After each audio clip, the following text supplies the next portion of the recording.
Today is the last day for a return to be turned in. So we're really expecting things to really pick up here in the next couple of days, especially on Tuesday and Wednesdays, where we think we're going to be our heaviest.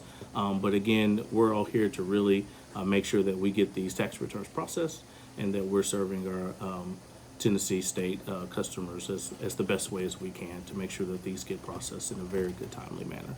I think about right now, possibly we were going to receive somewhere maybe around 2,000 tax items today, which is which is a pretty good amount. And probably the next couple of days we'll have a consistent amount between 2,000 and 3,000 tax mails that are coming in from people filing their returns. Everyone is going to be working in the office every day this week and the following week. I think about 3 weeks total.